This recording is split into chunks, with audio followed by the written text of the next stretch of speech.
Bueno, un saludo a todas y a todos ustedes y particularmente a los que nos acompañan a través de Zoom. Bien desafiante la invitación que me extendió que me extendieron los organizadores, porque normalmente yo me dedico a trabajar desde la dimensión académica, ¿no? Admiro mucho, por ejemplo, el trabajo de organizaciones como la de Lucio, que hace visible el conflicto socioambiental para ponerlo en la agenda, que es una estrategia, ¿no es cierto?, de intervención que hace 20 años atrás me resultaba muy llamativa, hoy me parece extraordinariamente acertada, ¿no? Ahora, si pasamos a la siguiente, la cuestión preliminar que quería plantear es de qué lugar me quiero plantear en esta ocasión, en esta tarde, ¿no? Y como ya dije, no me voy a plantear desde ni el activismo ambiental, ni sobre una concepción ideológica determinada. Yo me voy a plantear desde la experiencia en la formación académica de profesionales, defensoras y defensores ambientales altamente capacitados, con un compromiso muy fuerte, muy sólido, que es el sello identitario de la Universidad de Chile con lo público, con la responsabilidad ética y social hacia la protección, ¿no es cierto?, de los valores y del patrimonio de nuestro país, que he desarrollado a través de la clínica especializada en Derecho Ambiental y Resolución de Conflictos que tuve la oportunidad de crear hace muchos años atrás. Esto me obliga a mí, o me ha obligado, ¿no es cierto?, a reflexionar en torno a una nueva comprensión del conflicto socioambiental, ¿no? Cuando comenzamos este trabajo académico, el conflicto socioambiental era visto y comprendido como uno entre privados, ¿no es cierto?, entre titulares de un proyecto y personas determinadas o miembros de una organización determinada que se oponían al desarrollo de una cierta actividad o de un cierto proyecto de inversión, con propósitos que desde el lugar de los titulares se consideran bastante espurios, ¿no? Afortunadamente esta dimensión, esta comprensión del conflicto necesariamente ha ido evolucionando y ha ido cambiando. Y hoy día el conflicto socioambiental es una cuestión que tiene intereses colectivos y una dimensión pública muy relevante, donde el Estado no puede sustraerse de la responsabilidad de custodia o de cuidado del medio ambiente, donde están implicados el ejercicio de derechos humanos, ¿no es cierto?, de las personas y las comunidades, así como la protección del medio ambiente y la biodiversidad. Entonces, esto ha generado la necesidad de ir reconceptualizando el conflicto, pero también aprendiendo a mirar la relación del hombre y la sociedad con la naturaleza y con la biodiversidad distinta, desde abandonando esta lógica civilista de nuestro querido Andrés Bello, ¿no es cierto?, de este hombre que domina, porque es dueño y tiene el derecho a hacer lo que quiera con su propiedad, ¿no es cierto?, y con sus recursos, a una lógica que pone al hombre, ¿no es cierto?, como un igual, como un elemento entre la naturaleza, que es un poco lo que Salvador planteaba desde la cosmovisión en general de los pueblos originarios, pero que es particularmente arraigada, ¿no es cierto?, en el ASMAP, en la cultura y en la cosmovisión del pueblo mapuche. Y por lo tanto, lo que voy a tratar de sistematizar son algunas reflexiones en torno a una experiencia de 20 años, ¿no?, desarrollando litigación estratégica ambiental, apoyando a comunidades y a personas determinadas que experimentan, ¿no es cierto?, impactos, daño ambiental o que se ven afectadas en sus territorios por el desarrollo de determinadas actividades. Y entonces esta lógica de los conflictos ambientales de la que me refería, nos muestran estos tres elementos que me son muy importantes. Uno, que se dan en un contexto, ¿no es cierto?, de alta complejidad, ¿no? Entonces, no son problemas que puedan ser resueltos exclusivamente con una lógica economicista, ¿no?, del desarrollo, y tampoco con una lógica normativa, ¿no es cierto?, considerando a cada uno de los elementos del medio ambiente como recursos naturales, ¿no es cierto?, explotables y, ¿no es cierto?, a un punto que da lo mismo si se extinguen o se acaban o se destruyen. ¿no? Sino que estamos hablando de una complejidad que está dada por la dimensión pública, por la globalización, por el cambio climático, con una serie de elementos y que demandan entonces una visión absolutamente transversal, un enfoque transversal y transdisciplinario, y donde además hay una policausalidad, es decir, no son solamente conflictos en donde estén en juego los bienes o el patrimonio o el desarrollo económico, sino que muy fundamentalmente en el conflicto ambiental hay un componente territorial, no solamente en la dimensión espacio-geográfica, ¿no es cierto?, que es esta idea de el lugar que yo habito, ¿no?, mi terruño, mi comuna, mi región, sino que también la dimensión psicológica del territorio, que es el sentido de pertenencia. Yo pertenezco a este territorio, me identifico con esta región, ¿no es cierto? Yo soy del norte, yo soy del sur, yo soy del centro, ¿no? Yo soy citadina o soy del mundo rural, ¿no? Ahí está la idea de la identidad, que es muy relevante, pero por sobre todas las cosas tiene un componente valórico e ideológico muy, muy complejo. Y en ese devenir, ¿no es cierto?, hemos tenido que luchar con ciertos molinos de viento. Uno de nuestros grandes contradictores ha sido una importante empresa, si me pasa la siguiente, una importante empresa pública en la que hemos podido comprobar en carne propia la tremenda simetría, ¿no es cierto?, que caracteriza o que constituye una condición, una barrera al acceso a la justicia ambiental. Si me da la siguiente, por favor. Ahí. Como hay esta empresa pública, ¿no?, que como le comentaba antes del inicio de esta presentación muy breve que trató de hacer, lleva 10 años ejecutando una política pública que debió ser preciosa, ¿no?, que estaba muy bien inspirada, que duda cabe, que ha generado beneficios, sí, pero que ha generado tremendas cargas ambientales para las poblaciones que vecinas a la Fajadía, desde Estación Central hasta Nos, ¿no es cierto?, que son comunas de alta vulnerabilidad, en el sentido que, entre otras cosas, se ven afectadas por este proyecto por la segregación, al punto tal que si un vecino del Espejo quiere ir al consultorio que está en el lado de Oriente, tiene que pasar por el bosque, mismo trayecto que tiene que hacer los bomberos si hay un incendio en el lado sur, ¿no? Entonces, nosotros nos enfrentamos muchas veces, los que trabajamos en este tipo de actividad, los defensores y defensoras ambientales, genéricamente hablando, nos enfrentamos a problemas complejos donde nuestro contradictor tiene poder, ¿no? ¿Y qué más complejo y qué más asimetría de poder que cuando nuestro contradictor es el propio Estado, ¿no?, como pasa aquí? Entonces, si pasas a la siguiente, por favor, y coloca este video que hice, vamos a ver un minuto nomás de este video. Ah, qué bueno que no parecieron comerciales, porque realmente parecen comerciales. Ah, no se aparecieron. Aquí se nos infiltró el capitalismo. Vacío. Así luce Ventanas un día de sol y con una temperatura agradable, nadie disfrutando esta vista. Así viven los habitantes de Puchuncaví y Quintero tras los episodios de contaminación vividos el año pasado. David vive en La Greda, es uno de los miles de estudiantes que sale del colegio y llega a encerrarse a su hogar por temor a sufrir algún problema de salud. Uno no sabe cuándo va a ocurrir un episodio de contaminación, cuándo sí, cuándo no. A veces, no sé, llega un mínimo olor a gas y pensamos que, ¿qué va a pasar? Porque tengo hasta compañeras que se han intoxicado que yo mismo la he tenido que llevar en silla de ruedas hasta el consultorio. Una realidad cruda que dejó en evidencia un estudio encargado por la Defensoría de la Niñez y que realizó la Pontificia Universidad Católica de Valparaíso. Niños que viven con temor, que no se sienten escuchados y que se encierran sin practicar actividades al aire libre por temor a contaminarse. Modificaron sus trayectorias cotidianas, dejaron de jugar en los lugares que para ellos eran importantes, se repliega el deporte como una actividad en la cual ya no pueden hacer y que tienen que estar atentos o a la alerta o a la orientación del viento para saber si es que pueden salir. En plena contingencia la tuve que encerrar porque ella es síndrome de Down, tiene 24 años y en ese minuto, o sea, ni siquiera era viable dejarla en el patio. 18 derechos. Bueno, como dice, 18 derechos de infancia se ven afectados. ¿Por qué traigo a colación estas imágenes que parecen de tanta actualidad, pero son de 2019? O sea, hace 4 años atrás. Porque yo me quiero... No, pasa al anterior, por favor. Yo me quiero plantear, ¿no es cierto?, creo que estoy convencida que la construcción de la memoria ¿no? Desde los territorios se construye desde la infancia, ¿no? Desde que somos niños, ¿no? Este no es un problema de los adultos pura y simplemente. El problema es que quienes se ven mayormente afectados dentro de los grupos en condición de mayor vulnerabilidad son los niños, niñas y adolescentes, además de los adultos mayores.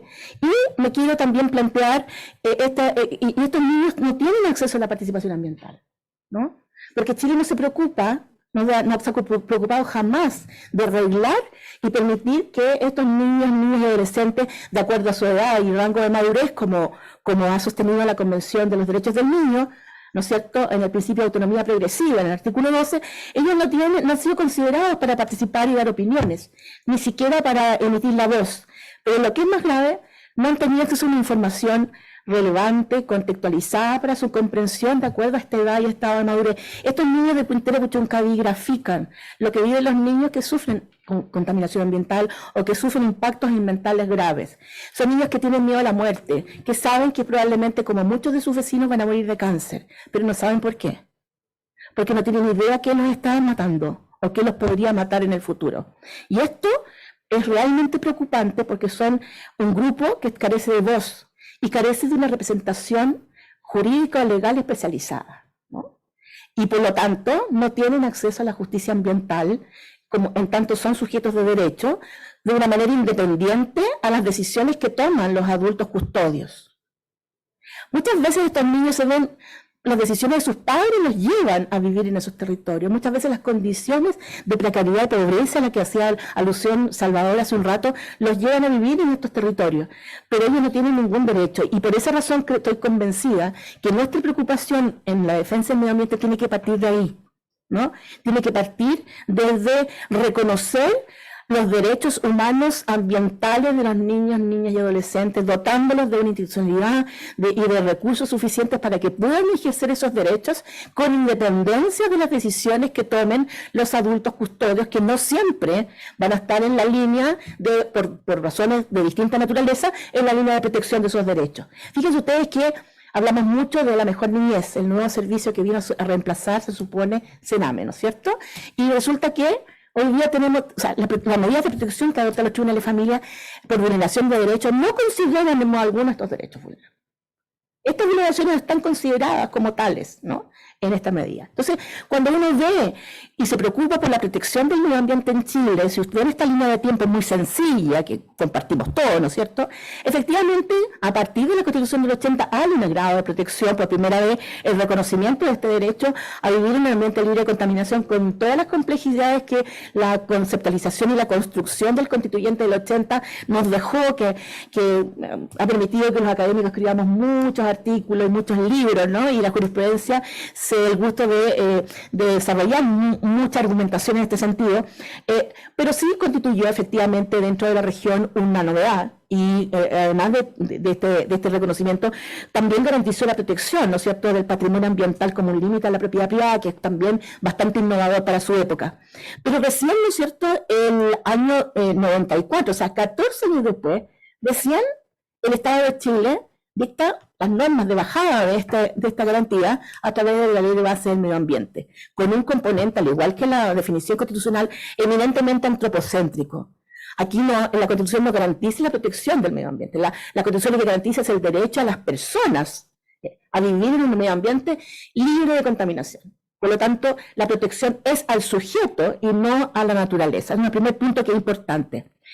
Es verdad que el Estado de Chile ha hecho esfuerzos por ir avanzando, acogiendo las recomendaciones de la OCDE, de la ONU, ¿no es cierto?, en las distintas evaluaciones de derechos humanos y ambientales que ha sido objeto, y ya, ¿no es cierto?, en este siglo crea una nueva institucionalidad ambiental que es un desarrollo, crea tribunales ambientales, y en los últimos 5 años ha tenido bastante desarrollo los avances legislativos.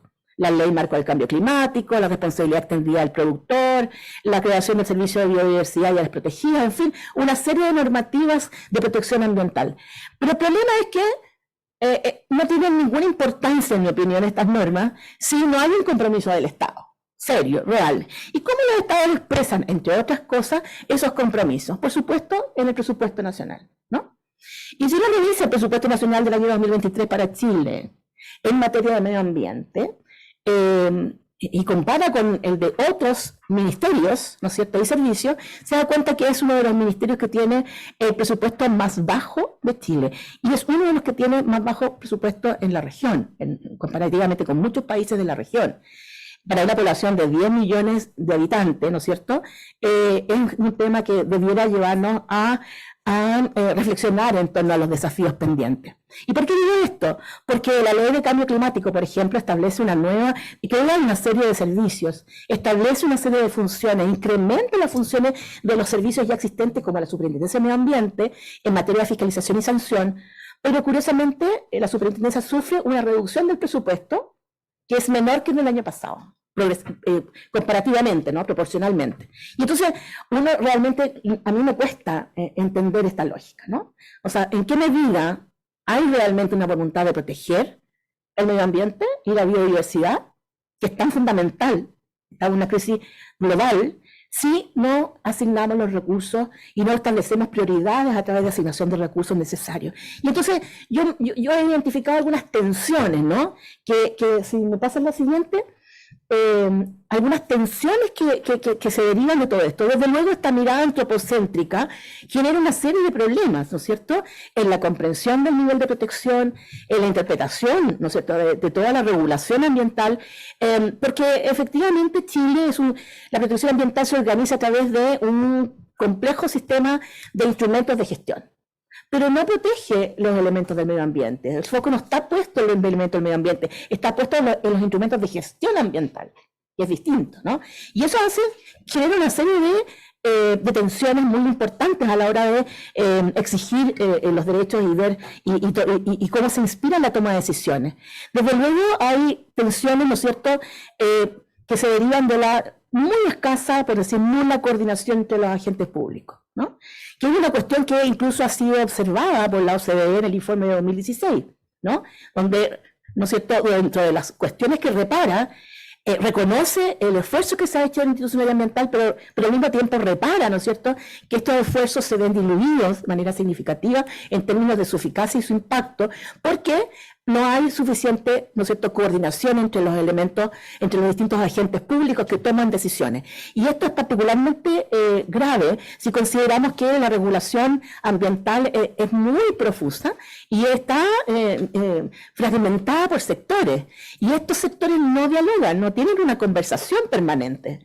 Entonces, tenemos decisiones que son absolutamente incompatibles, por ejemplo, ¿no? Enfoques y focos puestos o incentivos puestos en focos distintos según sea el sector de que estemos hablando.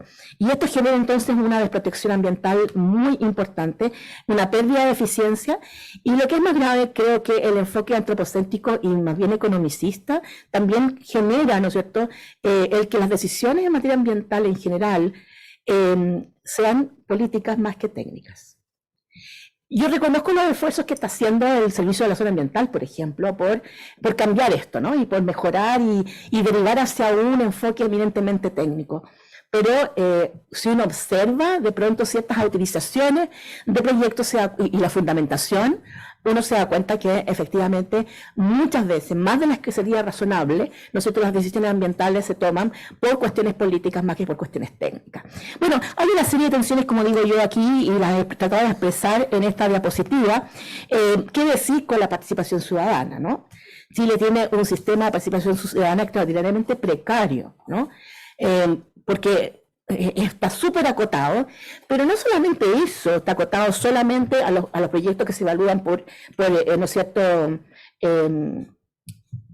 por estudio, y, ¿no es cierto?, relativizado respecto de los proyectos que ingresan por declaración. Pero más allá de eso, hay una tremenda asimetría, que es evidente. O sea, si un titular, una empresa transnacional que hace una inversión de miles de millones de dólares, toma 5 o 6 años e invierte otros tantos miles de millones de dólares o hartos millones de dólares para contratar equipos profesionales expertos para levantar un proyecto, los ciudadanos tenemos plazos de días para, sin ningún recurso, sin ningún apoyo del Estado, por cierto, y con todo en contra, poder requerir participación ciudadana y formular observaciones que tengan alguna algún grado de rigor técnico, algún grado de eficiencia. Y por cierto, entonces, ¿cuál es el resultado? El resultado es que el servicio no considera suficientemente esas observaciones porque están mal formuladas, la mayoría de las veces son precarias en su argumentación.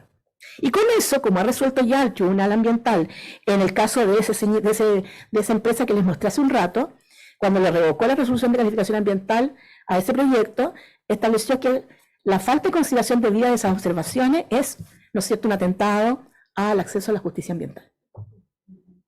Entonces, ahí hay un tema bien complicado. Y lo que me gustaría más resaltar de estas tensiones, para terminar esta idea, es la gran asimetría, ¿no?, que existe, no solamente por una cuestión económica, no solamente porque el Estado no provee acceso a la justicia en general, porque el acceso a la justicia es bastante precario, está en manos de egresados de derecho fundamentalmente, pero en materia ambiental es particularmente grave, porque dada la complejidad, ¿no es cierto?, y el contexto tan elevado de los temas relevantes que caracterizan un conflicto ambiental, resulta que se requieren profesionales altamente especializados. La hora hombre en un estudio de expertos ambientales en Chile está entre 8 y 10 UFs la hora, ¿no?, si quisiéramos contratar un abogado experto. Entonces ustedes comprenderán que ni siquiera un ciudadano medio puede financiar aquello, ¿no? Entonces, al no contar con abogados expertos, con apoyo económico de parte del Estado, la comunidad del ciudadano corriente, la señora Juanita del Jarrón, no tiene ninguna posibilidad, si no fuera por las clínicas universitarias, por las ONG, ¿no es cierto?, como FIMA, como OLCA, Terram, que hemos dedicado, ¿no es cierto?, todo nuestro tiempo y décadas a asumir la defensa con distintas modalidades estratégicas de la protección del medio ambiente. Pero particularmente grave cuando el titular del proyecto es una empresa pública. Y no solamente el caso que les traje a colación es importante, el caso del Quintero Punchucaví es una prueba evidente de lo que digo, ¿no? Sería una cuestión distinta si no fuera Codelco y Enami las empresas que están contaminando preferentemente, no digo que sean las únicas, pero son las que han causado mayor daño en Quintero Punchucaví. Sería distinto. O sea, han pasado más de 50 años de que el polo industrial existe y por lo menos 30 de que se registran evidentes episodios, graves episodios de contaminación, sin que hasta ahora, en alguna medida, se hayan adoptado medidas efectivas, ¿no?, como dice la Corte Interamericana de Derechos Humanos, para poder superar esta situación. Entonces, uno se encuentra con que hay una diversidad, me pasan la siguiente, de barreras de acceso a la justicia en materia ambiental, que son las que ya me he referido, barreras territoriales, barreras culturales, lingüísticas, de recursos, en fin, de coordinaciones, de condiciones de vulnerabilidad. ¿Ya la siguiente? Pero aquí, ¿no es cierto?, yo quiero plantearle a ustedes estos casos. ¿Cómo es la justicia ambiental en Chile en tiempo real? Veamos la Superintendencia de Medio Ambiente encargada de fiscalizar y sancionar, ¿no es cierto?, las infracciones a la resolución de calificación ambiental, los planes y programas y instrumentos de gestión. Primer caso. Hay una denuncia por elusión del año 2013 que se ratificó, se volvió a replantear en el 2019 porque no pasaba nada. Y recién, junio del 2022, se formulan cargos. Caso 2. Denuncias del 2015 y del 2016 por fraccionamiento de un proyecto y por incumplimiento grave de la RCA, resolución de calificación ambiental. La resolución sancionatoria recibe desde 2021, se interponen recursos, se demora meses en resolverse y se reclama por el titular, que es sancionado, al Tribunal Ambiental y todavía no tenemos sentencia. Entonces estamos hablando de 10 años, un poco menos de 10 años, solo en la vía administrativa. ¿Esto es acceso a la justicia ambiental? No cabe duda que no. ¿Quiénes reclaman, cuando hablamos de los tribunales ambientales, de los reclamos administrativos, ya estoy terminando, quiénes reclaman? Según los estudios que hizo el Observatorio de Productividad en el informe del 2019-2020, las personas naturales un 39%, la organización de sociedad civil un 31%, los municipios solo un 5%, los titulares de proyecto un 25%, y resulta que el tiempo de tramitación en el caso del segundo tribunal ambiental en un periodo 2010-2019 de demora es 372 días en la primera instancia, y si va a la Corte Suprema podría duplicarse. ¿Es justicia? No me cabe duda que no. Particularmente cuando estamos enfrentando daño ambiental significativo, cuando estamos hablando de impactos que requieren, ¿no es cierto?, intervenciones inmediatas, 10 años o más no es justicia. Y esto, y si bien es cierto, Escazú vino a reconocer y a mejorar la condición del acceso, de los derechos de acceso a la participación, a la información y acceso a la justicia, y, ¿no es cierto?, reconocer los defensores ambientales y darles protección, no cabe duda que no es suficiente. Entonces, algunas ideas, yo creo que es básico mejorar, ¿no es cierto?, una nueva comprensión del rol de la justicia ambiental y del conflicto socioambiental, también mejorar los estándares de conocimiento y competencias procedimentales de abogados, jueces y en general operadores del sistema, pero por sobre todo asegurar el acceso a la justicia a través de asegurar recursos para que las personas tengan una asesoría profesional especializada, de calidad, a las personas, a las comunidades que se ven afectadas por los proyectos de inversión, para que entonces podamos hablar de un acceso a la justicia en condiciones de igualdad, pero más bien de equidad, ¿no? Eso hoy día en Chile no se cumple. Y lo digo con conocimiento de causa, dedicado 34 años al tema del acceso a la justicia, así que puedo hablar en varias dimensiones, no solamente ambiental. Y por lo tanto, ahí introduzco distintas propuestas, pero yo creo que una que me parece importante es introducir y potenciar los sistemas de resolución adecuada de controversia, los ADR ambientales. Hay muchos y muy usados en otros países, en el derecho comparado, que han tenido bastante éxito, compartiendo modelos, prácticas y buenas prácticas, y porque esos conflictos permiten utilizar la línea de la prevención de los conflictos. Los RAD preventivos son los que hay que potenciar, ¿no? Y de hecho, en mi opinión, la participación ciudadana temprana podría operar perfectamente como un RAD preventivo, ¿no? Se evitaría importante judicialización de proyectos si pudiera haber una participación temprana, antes que el proyecto se evalúe. En nuestro país no hay ninguna referencia a aquello, solo el 19.300 a propósito de la evaluación ambiental habla de la negociación para establecer la obligación del titular que se evalúa de informar si ha habido negociación con las comunidades y para señalar que es inoponible, ¿no es cierto?, los acuerdos a la evaluación ambiental, lo que parece razonable, y ahora de manera incipiente a través de los convenios de producción limpia se ha introducido la mediación y la facilitación, pero solo para resolver conflictos que tienden a evitar o a disminuir, ¿no es cierto?, la producción de residuos. Es decir, hay un campo de acción, hay un vasto espacio que explorar. Y hay experiencias comparadas exitosas en esta materia. Nosotros también en la clínica ambiental hemos llegado a muy buenos acuerdos entre titulares de proyectos, a los que obviamente antes les revocamos la resolución de calificación ambiental, pero en general generamos las condiciones para negociar, la simetría de poder la tenemos que nivelar de alguna manera.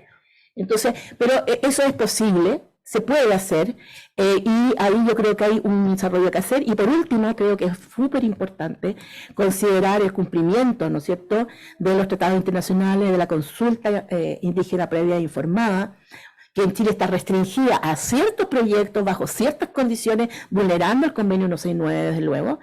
Y, ¿no es cierto?, ¿por qué es importante? Porque es importante introducir la cosmovisión, ¿no es cierto?, de esas comunidades que habitan esos territorios para que entonces puedan ser reconocidos los impactos en una comprensión que es distinta de las categorías de análisis que usamos en derecho occidental.